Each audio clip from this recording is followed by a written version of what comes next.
Good morning, Michael Walsh here with Roger Norgel. Welcome to Norwal Farm. It's May 11th, mid-spring if you will. It's been a cool, wet spring. In this video, we're getting into our summer routine.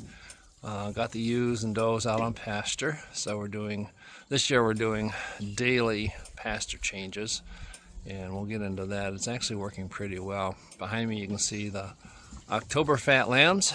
2 of those go to market next Monday, and one of the goats is going as well. January lambs are over there.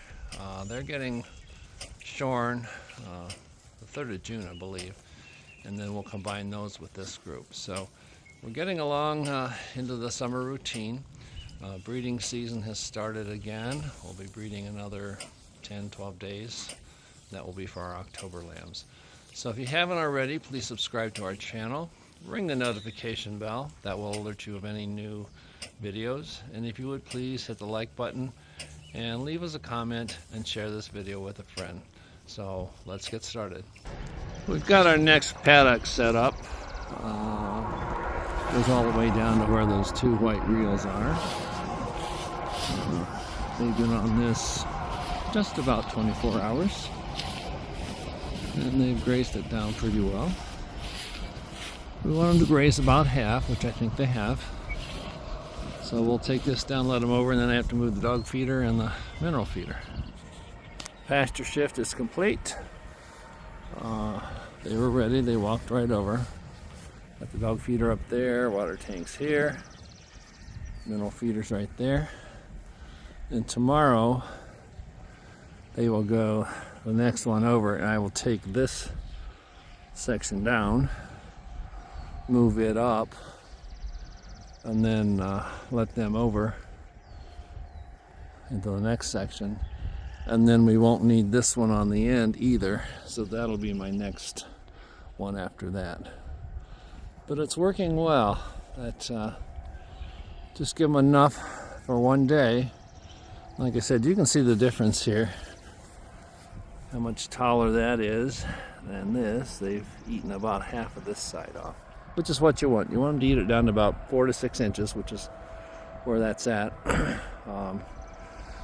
Any shorter than 4 inches, that stunts the grass, but when you take off the top portion, that actually stimulates growth, so it will grow faster, provide more forage. So I'm really pleased with this single strand so far. It's meeting the need. It's much easier to move than multiple strands or those big 4-strand. The 4-strand, I use those on perimeters where I'm concerned about them getting out.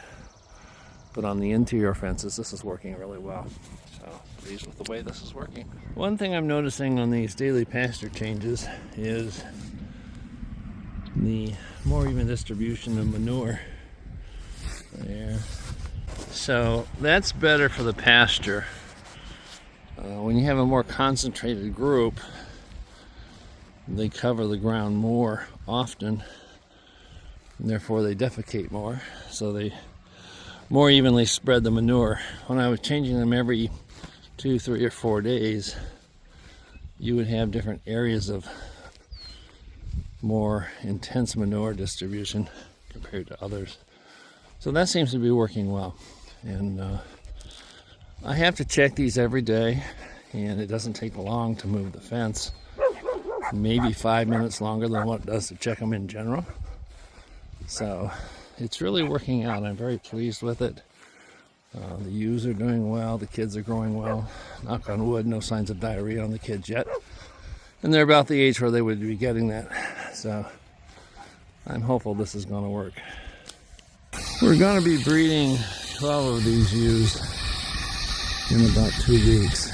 So yesterday we got them in, gave them their selenium, pre-breeding selenium injection, and then we put the vaginal inserts, the progesterone implants, in yesterday. And if you look closely on this ewe, you can see the little string hanging out of her vulva, and that insert has little tabs on it that keeps it in. And then when it comes time to remove them, you just grab that and pull it out.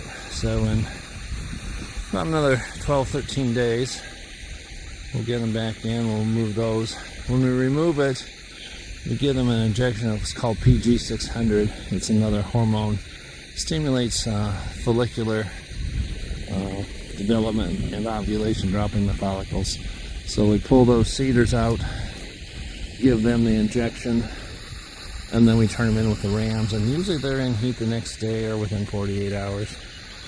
So that's the plan going forward. So always planning ahead. That's planning for our October lamb crop. So the group is in the next paddock over. So this fence here, we can take down, just a short section. And then I'll go set it up on a paddock. The one for tomorrow is already set up.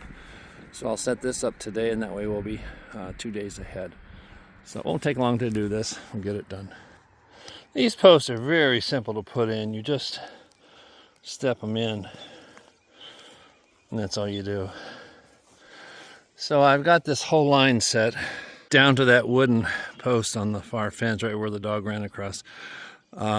It's much simpler now because we've got permanent fence on each end, so I don't have to drive the metal T-post. So that saves a lot of labor and effort. And so now I'm going to string up that section of cable I just took down, and so this will be the paddock for 2 days from today. The one over there is for tomorrow, then they come here, and then we'll set up another one here. I think I'll be able to get 5 paddocks out of this one lot. So that's almost a week's worth of grazing out here, which is really helpful. So we're going to string up the cable now.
Last thing I'll do today is move this fence here over to probably there, so that tomorrow I can just open this gate up and let them out.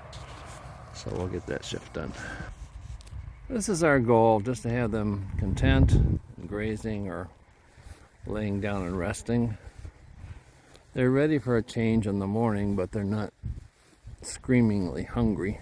They're content. And they just know that they're going to go into another paddock and get fresh grass. So really pleased with how this daily changing is working, and the kids are looking really good. They're on pasture. They're about 2.5 months old. Let's see, they were born into February, 1st of March, so April, May. Yeah, they're at least 2, almost 3 months old. And knock on wood, no diarrhea or signs of worms or coccidia. They were on creep feed in dry lot. That helps prevent the coccidia, but they're not on that out here. So they're doing pretty well. I'm going to take the blue post out of this line fence. I'm not taking the fence down because next Tuesday they're coming out to put up the permanent fence over there and some other places. And we're putting a permanent dividing fence here because I've left this up now. This is the 2nd year, because it works really well just to have that up for dividing the paddocks. So that'll be a permanent fence, and will withstand weather and changes like that. So we'll get the blue fence post out. I'm going to leave the rest of the fence up until they come to build the fence. That way they can use this for their line. Monday, May the 11th, and just made the paddock switch, got everything set up, and you can see the kids are up here drinking from the water trough already. This actually is going to work out well because I set up this lane fence to take them down there. I'm going to leave it like this because, as you can see, the dog feeding station's there. mineral feeder's there. That's easy to move, the mineral feeder. Water tank's here. Then tomorrow I'll just shift this fence right here over beyond that. And that way they'll be in this paddock. That way I don't have to move that feeder again. But it's kind of heavy. I got to pull it with a truck. We should be getting our tractor back probably tomorrow, or hopefully at least by Wednesday. It was just the radiator. The engine's fine and everything else fine. They did find that the air conditioning belt was pretty well chewed up, so that explains why the air conditioner I didn't think was working quite the way it should be. So be glad to get that back, and just thankful there wasn't any major engine damage when it overheated. We're going to set up the paddock for, this is for tomorrow, for Tuesday. Then we'll set up this one for Wednesday, because it's supposed to rain tomorrow, so I want to get that set up before it rains. It is springtime and Callum is shedding, so I'm brushing him out. He just let me do it. Just coming out in clumps, as you can see. So, be good nesting material for the birds.